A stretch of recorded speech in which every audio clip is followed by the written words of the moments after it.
Hai pelajar-pelajar, pelajaran kita pada pagi ini 25 kesadaran nasionalisme di negara kita. Kita dapat ringkaskan kepada 4 peringkat perkembangan nasionalisme di negara kita. Yang pertama, semasa zaman Kesultanan Melayu Melaka. Yang kedua, zaman Kesultanan Kedah. Yang ketiga, pada penghujung abad ke-19 dan pada awal abad ke-20.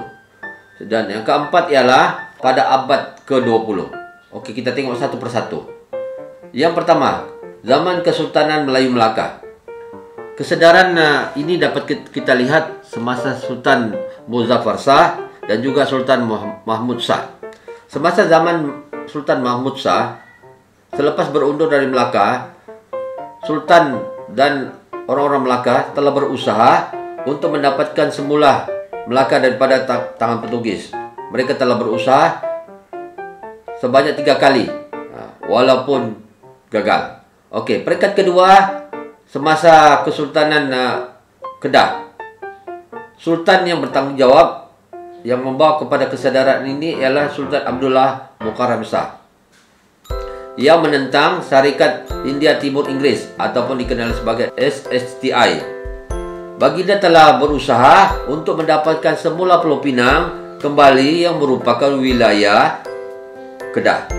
Oke, peringkat yang ketiga yaitu pada penghujung abad ke-19 dan pada awal abad ke-20. Tokoh yang penting dalam gerakan nasionalisme yaitu yang pertama Dor Said, yang kedua Dato' Maharaja Lela, Pandak Lam, Dato' Bahaman, Rentab, Mat Saleh, Tok Janggut, Abdurrahman Limbong. Mereka telah menentang British. Perjuangan mereka hanyalah bersifat setempat. Apa yang mereka mau adalah menuntut kebebasan daripada ancaman luar dan mendaulatkan wilayah masing-masing. Apabila penjajah bertindak lebih keras, masyarakat kita pada ketika itu bergerak secara sederhana. Dan yang keempat, pada abad ke-20, perjuangan ini dapat dilihat yang dimulakan oleh tokoh-tokoh agama melalui gerakan Islam. Tokoh-tokoh tersebut seperti Syekh Muhammad Tahir Jalaluddin, Haji Abbas Muhammad Taha, dan Syekh Said Al-Hadi. Oke, dalam abad ini kita dapat juga melihat kesadaran dapat dilihat melalui penulisan kreatif dan juga akhbar. Kita lihat tokoh-tokoh yang telah berusaha ke arah ini seperti Zainal Abidin Ahmad ataupun dikenal sebagai Zakba, Abdul Rahim Kajai, Haji Zainun Munshi Sulaiman, dan Fatimah Yaakob. Dan yang ketiga, perjuangan melalui pertumbuhan yang dimulakan oleh golongan berpendidikan Inggris dan juga Melayu, seperti Ibrahim Haji Yaakob, Isa Haji Muhammad, Ahmad Mustamam, dan juga Burhanuddin Almi. Oke, yang seterusnya kita lihat 2.6 faktor kemunculan gerakan nasionalisme. Kemunculan nasionalisme di tanah Melayu didorong oleh beberapa faktor seperti kemunculan golongan agama, penulisan kreatif, dan juga perkembangan pendidikan barat yang diterima oleh penduduk tanah Melayu pada ketika itu. Oke, kita akan lihat satu persatu faktor-faktornya. Yang pertama, peranan agama. Pelajar-pelajar yang belajar di Timur Tengah, khususnya negara Mesir, terpengaruh dengan gerakan Isra yang telah dimulakan oleh Syed Jamal ad-Din Al-Afghani, Syekh Muhammad Abduh, dan Syed Rida. Gerakan ini menyuruh umat Islam untuk kembali kepada ajaran Islam yang sebenar dan juga berpandukan Al-Quran dan hadis. Oke, yang seterusnya melalui penulisan kreatif. Hasil karya anak-anak Melayu pada ketika itu seperti novel, cerpen, puisi telah memberi kesadaran tentang keperitan hidup dan penderitaan rakyat semasa zaman penjajah. Contohnya melalui Kuala Lumpur, tulisan Harun Amir Ar-Rasyid, dan cerpen Cerita Awang Putat tulisan Abdul Rahim Kajai, dan juga Pak Sako telah menyindir penjajah dan juga mengingatkan anak bangsa akan kepentingan menikmati kebebasan. Oke, seterusnya melalui media cetak. Media cetak seperti akhbar dan majalah berperanan penting dalam menyalur maklumat dan juga menyebar maklumat.